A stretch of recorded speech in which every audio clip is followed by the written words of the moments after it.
Alors, je devins, moi aussi, pour lui, comme un habile ouvrier, dans un enchantement perpétuel, goûtant dans sa grâce première, les joies éternelles, me réjouissant aussi au sujet de l'univers visible et du sol productif de la terre, en faisant joie des initiés.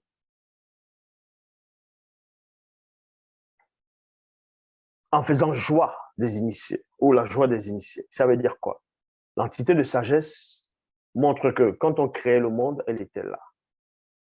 Elle était là aussi. On a donné les différentes entités qui étaient là, et aussi il y a d'autres révélations. Il y a la révélation où avant cette entité, il y avait d'autres. Même Moudima Madiba Ibaïdi. Pourquoi ici on va parler de l'entité de sagesse? Parce qu'il faut la sagesse pour disposer l'univers tel que c'est, les étoiles, une telle précision. Il y a les saisons, il y a, bref, avant même les saisons, la manière dont on va disposer les cieux, les multivers, la manière, c'est-à-dire le fait même de faire la terre en forme de cercle. Parce que quand tu prends un caillou, tu jettes dans une rivière, tu jettes dans la piscine, tu jettes dans un fleuve, tu jettes dans un lac, ça fait des cercles. Parce qu'on te montre comment le monde a été créé. La terre, c'est une forme de cercle, l'univers, c'est un cercle, et au-dessus, hors de l'univers, parce que les scientifiques disent que l'univers est infini, l'univers est fini. Mais est-ce que vous pouvez pénétrer cela? Après l'univers, il y a ce qu'on appelle un autre univers. C'est toujours en forme de cercle, donc au fur et à mesure, ce sont les multivers. On peut aussi appeler ça les cieux visibles. Et l'entité ici de sagesse va expliquer, va révéler qu'elle était là en compagnie de l'entité du discernement.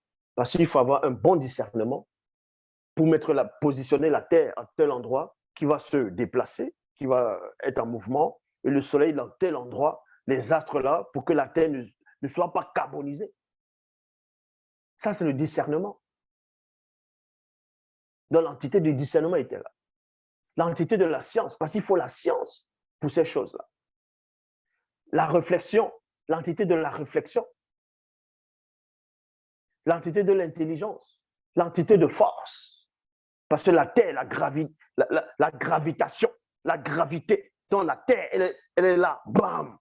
Dans les Bibles, quand on dit Dieu suspend la Terre sur le néant, mais il faut une force pour que les astres, on va dire, ne tombent pas. Le soleil est là. Qu'est-ce qui maintient le soleil pour que le soleil ne descende pas directement où la Terre et son lait se déplace? C'est la gravité, la gravitation. Il y a une puissance.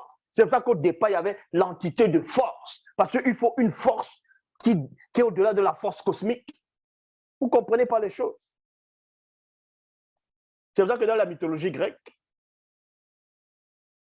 ils ont un peu pris cela, ils ont mis Atlas. Celui dont Zeus a pénu Atlas. Maintenant, c'est lui qui porte la terre.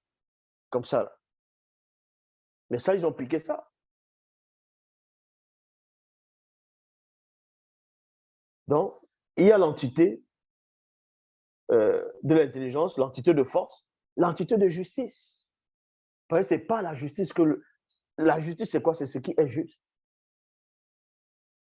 Quand vous voyez le monde, pas le monde où les hommes sont le quotidien des hommes, on parle de la terre elle-même. La nature, les saisons, c'est la justice.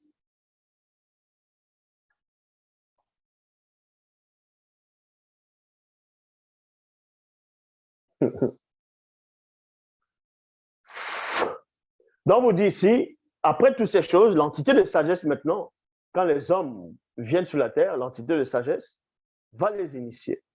Va initier les initiés, ainsi de suite.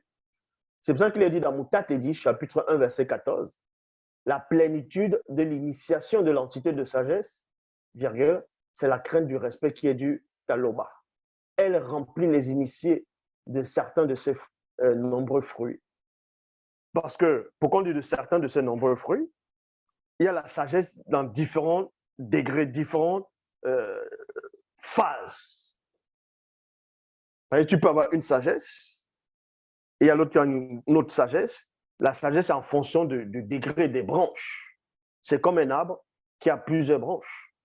Toutes les branches n'ont pas forcément la même taille ou la même longueur, même épaisseur. C'est pareil avec la sagesse. Donc, quand l'entité de sagesse initie, à toi, en fonction de ton état d'esprit, en fonction de ta soumission au verbe, en fonction de ce que tu recherches, de la fréquence que tu as captée, on peut te donner telle sagesse qui va représenter telle branche. Et à l'autre, une autre branche plus élevée, à l'autre, une branche plus grosse, au fur et à mesure. C'est pour ça qu'il est dit ici, la plénitude de l'initiation de l'entité de sagesse, virgule, c'est la crainte du respect qui est due à l'Oba, donc qui est éternel. Parce que c'est ça la plénitude. La plénitude, c'est quoi? C'est-à-dire quand tu vas arriver à la plénitude même de son enseignement, c'est là où tu vas aussi comprendre. Parce qu'à la base, tu comprends cela, mais la plénitude dans tous les plans, c'est de comprendre, c'est d'accepter, c'est de vivre que la crainte du respect qui est due à l'Oba, donc qui est éternel, c'est ça que tu dois appliquer. Elle remplit les initiés de certains de ses fruits, de ses nombreux fruits. Dans Moutat, il dit chapitre 6, verset 20, donc Moutat, il dit 6, verset 20, l'entité de sagesse est plutôt rude. Mais pour avoir la sagesse, il faut être rude. Il faut être rude. Parce que tu es là comme ça, tu vas acquérir la sagesse. Comme ça, là, non. Ah, je suis sage. Quand vous laissez les petits enfants peut-être en train de jouer, la maman peut-être va à la cuisine ou elle va faire peut-être ses ongles. Les enfants sont là, peut-être en train de jouer. Les enfants qui peuvent, qui ont quand même, qui raisonnent. Vous dites aux enfants quoi? Soyez sages. Hein?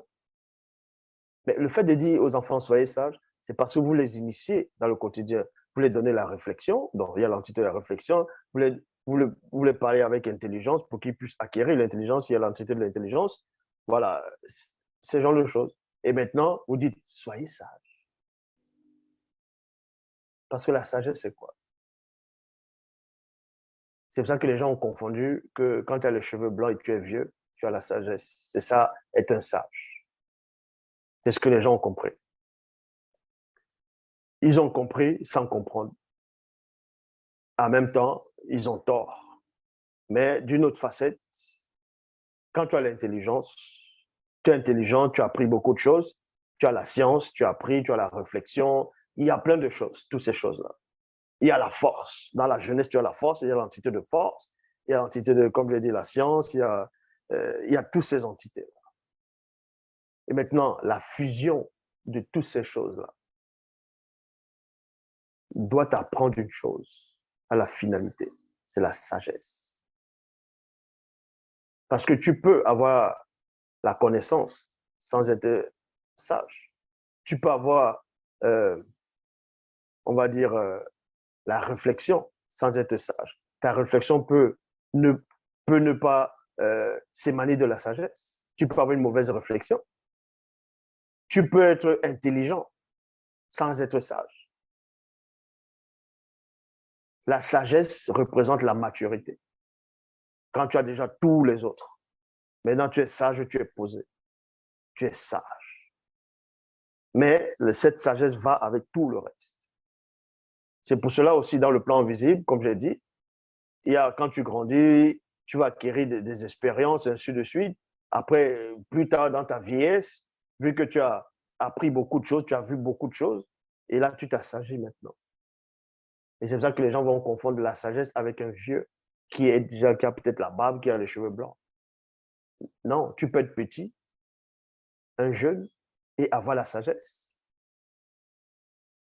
Eh oui. Tout dépend de l'ouverture de l'esprit.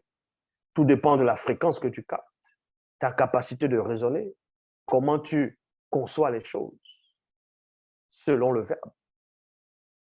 Ce qu'on appelle Mon. Donc, vous appelez Salomon ou Suléma. Vous pensez qu'il était vieux quand il a reçu sa sagesse? Vous pensez que c'est un papy quand la sagesse est venue en lui? C'est un jeune. Il était jeune. Il a reçu la sagesse, la science, la réflexion, parce qu'il a capté la fréquence. Ce n'est pas l'âge qui rend capable de juger. Non. Donc, quand il y a des Tintins qui viennent, qui disent, eux, ils sont déjà vieux, ils sont là depuis dans la foi. Voilà, le jeune qui vient, il dit que tout ce que vous faites, c'est faux. Mais lui vient, mais comment est-ce possible? Vous pensez que vous êtes sage, que vous avez la connaissance? N'est-ce pas dans vos propres Bibles? Il est dit dans Jean 3 que Nicodemos, est venu voir le fameux Jésus en disant, a parlé avec Jésus. Et il dit à Jésus, comment un homme qui est vieux peut-il entrer dans le ventre de sa mère et renaître? Vu qu'on vous révèle même que dans cette conversation, Nicodème était plus vieux que le Christ, en âge, était plus vieux que lui. Et que Christ était plus jeune que Nicodème. Mais lui, il avait plus de sagesse que Nicodème, plus de connaissance, de réflexion. Maintenant, il y a des Tintins qui vont dire, oui, mais parce qu'il vient de... Non. Vous pouvez avoir 40 ans, 50 ans, vous tombez sur un gamin de 13 ans, il a plus de sagesse que vous, plus de connaissances, plus de réflexion, plus de discernement que vous. Tout dépend de l'initiation que l'enfant a reçue. Il faut comprendre ces choses-là. Et la spiritualité, quand on parle, il ne faut pas dire, ah, moi je crois que t'es qui, pourquoi?